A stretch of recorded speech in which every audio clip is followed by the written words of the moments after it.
मेरे साथ सतना में जुड़े हुए हमारे राज्य मंत्री रामखिलावन पटेल जी, मंत्रिमंडल के मेरे सारे साथी जो अलग अलग जगह स्व सहायता समूह के कार्यक्रमों में जुड़े हैं, यहाँ मंच पर उपस्थित हमारे पंचायत और ग्रामीण विकास विभाग के अतिरिक्त मुख्य सचिव भाई मनोज श्रीवास्तव जी, SLVC के संयोजक, मैं उनको धन्यवाद देता हूं। अब बैंक उदारता पूर्वक हमारे समूहों को लोन दे रहा है। भाई SD माहुरकर जी, सचिन सिन्हा जी, बेलवाल जी, मेरे विधायक साथी, मेरे सांसद साथी, हमारे आजीविका मध्य प्रदेश राज्य ग्रामीण आजीविका मिशन से जुड़े हुए मेरे सभी अधिकारी साथीगण और पूरे प्रदेश भर में आज लाखों की संख्या में आज मेरे साथ बात कर रही मेरी लाडली बहनों, मैं दोनों हाथ जोड़ के शीश झुका के अपनी बहनों को प्रणाम करता हूं। और ये प्रणाम केवल भोपाल के लिए नहीं, प्रदेश के कोने कोने में जहां भी मेरी बहनें हैं उन बहनों को कर रहा हूं। मेरी बहनों, मेरे लिए सबसे ज्यादा खुशी का पल वो होता है जब मैं अपनी बहनों के साथ होता हूं, क्योंकि बचपन से ही मेरे मन में एक बात बैठी थी जो मैंने अपनी आंखों से देखा था कि बहनों और बेटियों के साथ अक्सर भेदभाव होता है। अब माँ भी कई बार बेईमानी करती थी, अब तो वो दौर बदल रहा है। बेटे को ज़्यादा लाड़ करती थी और बिटिया को थोड़ा कम प्यार करती थी। सही बात है कि नहीं? बेटा थोड़ा ज़्यादा प्यारा और बेटी अगर आ गई तो चेहरा बिगड़ जाता था कि बेटी नहीं कहीं आफत हो गई हो। और एक के बाद दूसरी तीसरी बेटी आ गई तो सास ही बिगड़ जाती थी कि 2 बेटी आ गई, 3 आ गई। तब से मेरे मन में ये विचार आता था, अच्छा कौन खाएगा? भैया खाएगा। बेटी बासी खा लेगी। अच्छे से कौन पढ़ेगा? भैया पढ़ेगा। बेटी नहीं पढ़े तो भी काम चल जाएगी। क्या करना है? रोटी बनाना है, कंडा थापना है। और कई बार अन्याय होता था, मैंने अपनी आंखों से देखा। पति पत्नी में झगड़ा हुआ तो पति का अधिकार होता था कि पत्नी को थप्पड़ मार दे, कई जगह तो डंडा भी मार दे, और वो अधिकार समझता था। और गांव में भी कोई नहीं बोलते थे कि भैया उसकी औरत है, वो जो चाहे करे। अब ये भाव देख के मन में बहुत पीड़ा और तकलीफ होती थी मेरे मन में, और मन में विचार आता था, मैं छोटा सा था, कि ये परिस्थिति कैसे बदली जा सकती है। तब मैं कुछ नहीं था, मैं विधायक नहीं था, मैं सांसद नहीं था, मैं किसी बड़े पद पर नहीं था, लेकिन मन में एक भाव जग गया कि कैसे भी बहन और बेटियों के साथ अन्याय खत्म होना चाहिए, क्योंकि भगवान ने दोनों को बराबर बनाया है। अब आप बताओ मेरी बहनों, एक ही कोख से बेटा भी जन्म लेता है, बेटी भी जन्म लेती है। भगवान दोनों को बराबर मानता है, भगवान दोनों में कोई भेद नहीं करता, तो फिर इंसान क्यों भेद करता है? और इसलिए शुरू से मैं चिंतित था कि कुछ ना कुछ किया जाए, कुछ ना कुछ किया जाए। जब मैं किसी पद पर नहीं था तब भी मैं कहता था कि भाई बेटी के साथ बराबरी का व्यवहार करो, बेटी को आने दो, बेटी के बिना दुनिया नहीं चलती। और शायद मैंने उस दिन आंगनवाड़ी के कार्यक्रम में भी ये घटना सुनाई थी। मैं आपको भी सुनाना चाहता हूँ। एक छोटे कार्यक्रम में, सामाजिक कार्यक्रम था, सामूहिक विवाह का, तो मुझे बोलने का मौका मिल गया। तो मैं ऐसे ही बोलते बोलते क्या गया कि भाई बेटी को आने दो, बेटी के बिना दुनिया नहीं चलती, बेटी के साथ अच्छा व्यवहार करो। एक बूढ़ी अम्मा खड़ी हो गई, कहने की बात तो बड़ी बड़ी कर रहा हो, बेटी को आने दो, बेटी को आने दो। आ गई और आके बड़ी हो गई तो शादी में दहेज का इंतजाम क्या तू करवाएगा? बात है बड़ी बड़ी कर रहा है। और तब मुझे लगा कि केवल भाषण से कुछ नहीं होगा, कुछ ना कुछ अपनी बहन और बेटियों के सम्मान को बढ़ाने के लिए, अभी बाद में ये हो जाए, उसके बाद में अपन बात करेंगे, तो बिना उसके कुछ नहीं होगा। और इसलिए तब से जब मैं विधायक सांसद बना तो बेटियों की शादी मैंने करना शुरू की अपने मित्रों के सहयोग से।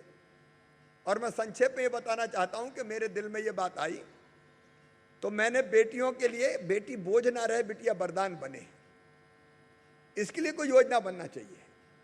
और मुख्यमंत्री बन के सबसे पहली कोई योजना मैंने बनाई तो उसका नाम था लाडली लक्ष्मी योजना।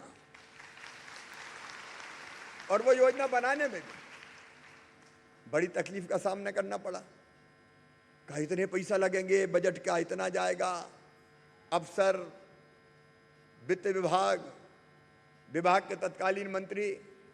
मैंने कहा देखिए मेरा संकल्प है चाहे कुछ हो जाए, बेटी अगर पैदा होगी मध्य प्रदेश की धरती पर तो केवल लखपति पैदा होगी, ऐसी योजना बनाऊंगा ताकि बेटी बोझ ना लगे, बेटी वरदान बन जाए। और तब से लाडली लक्ष्मी योजना बनी, फिर कन्या विवाह कन्यादान योजना बनी। वो सब चीजें जानती हूं मैं, बड़ी उसकी गहराई में नहीं जाना चाहता। बस मन में तड़प थी कि माँ बहन और बेटी का मान सम्मान इज्जत और कैसे अपने पैरों पे खड़ी हो।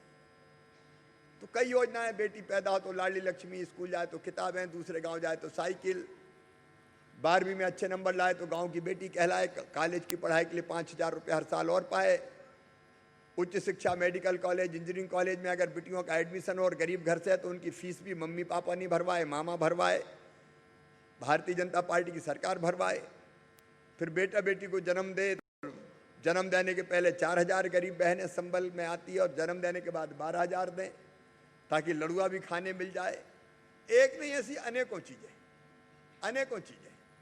लेकिन ये टेम्परेरी चीजें, बेटी और बहन की जिंदगी तो बदलेगी, लेकिन सही काम तब होगा जब मेरी बहनें अपने पांव पर खड़ी हो जाएं, खुद अपने पांव पर खड़ी हो जाएं, खुद इतना सशक्त अपने आप को कर ले कि वो दूसरों को सहारा देने वाली बन जाएं। और इसलिए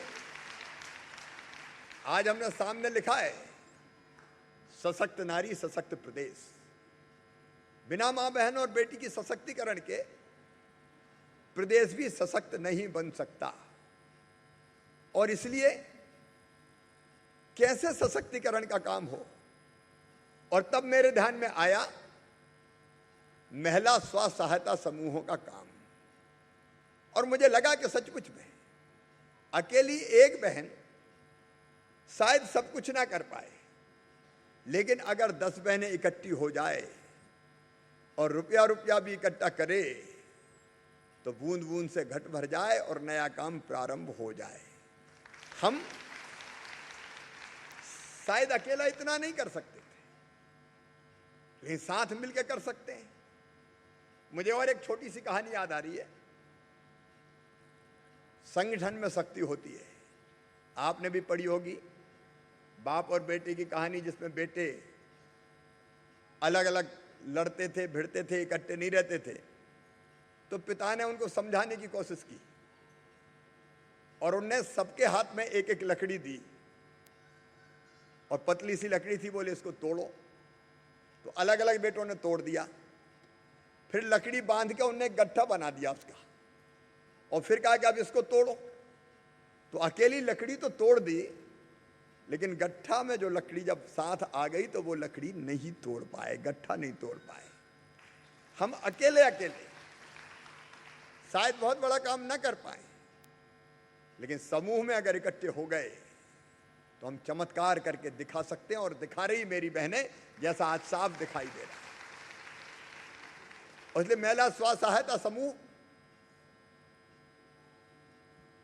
अपने प्रयासों से खुद को सशक्त करने का काम है, अपने को आत्मनिर्भर बनाने का काम है, अपनी समस्याओं के समाधान का काम है।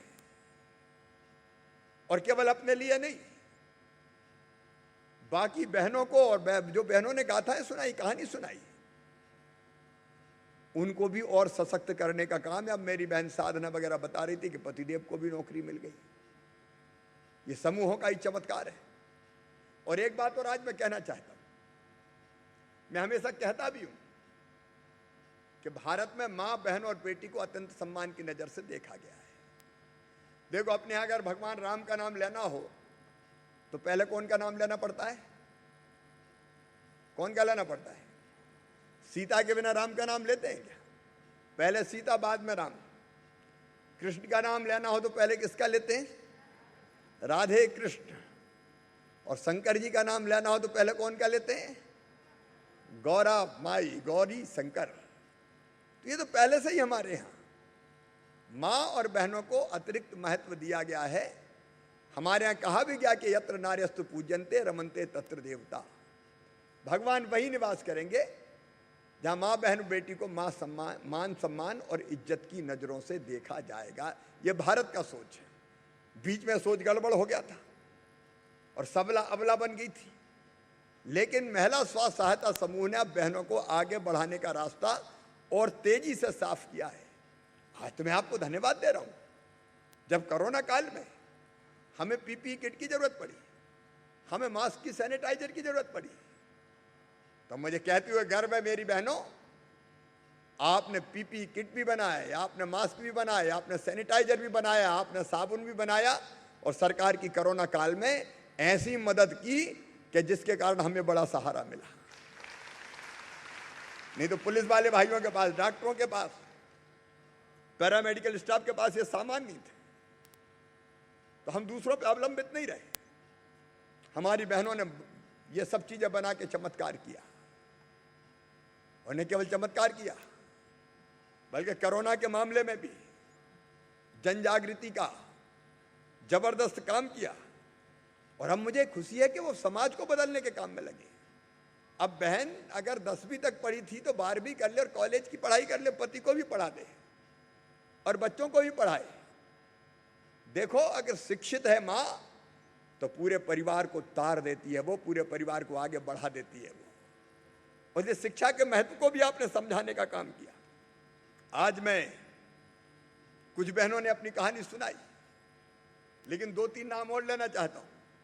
शिवपुर जिले के करहाल विकासखंड के दुबड़ी गांव में मजदूरी करने जाते थे, गुजरात जाते थे लोग, लेकिन जब से हमारी बहनें स्व सहायता समूहों से जुड़ी है, पशुपालन, खेती, उद्यानिकी की गतिविधियां शुरू करके अब गांव में ही वो सशक्त हो गई है। भाई उनको काम मिल रहा है, गुजरात जाना उनका बंद हो गया। ये चमत्कार दुबड़ी के बहनों ने किया। और केवल दुबड़ी नहीं, पूरे प्रदेश के हर गांव में ये काम हो सकता है। अभी कुछ सफलता की कहानी हमने सुनी, लेकिन शहडोल जिले के सुहागपुर विकासखंड के छटवई गांव की हमारी बहन रेखा, बचपन में शादी हो गई और बाद में कुछ विवाद हो गया तो पति पत्नी दोनों को निकाल दिया घर से। अपने गांव छटवई के पहले तो बाहर के गांव गए और बाद में वहीं आके वो रहने लगे। मजदूरी करते थे दोनों, लेकिन इसके बाद जब समूह से जुड़े तो रेखा ने ब्यूटी पार्लर खोला, ब्यूटी पार्लर, और धीरे धीरे रेखा की आमदनी बढ़ती चली गई। 36 नए समूहों का गठन कर लिया और 5000 से ज्यादा समूहों को आजीविका प्रशिक्षण दे रही है और उन्हीं के मार्गदर्शन में सारा काम हो रहा है। उनकी आर्थिक स्थिति भी बहुत अच्छी हो गई और पति की जिंदगी भी बदल के रेखा ने रख दी। ऐसी हमारी रेखा जैसी बड़वानी की बहन श्रीमती तारा कोचले, उनके बारे में भी पढ़ रहा था।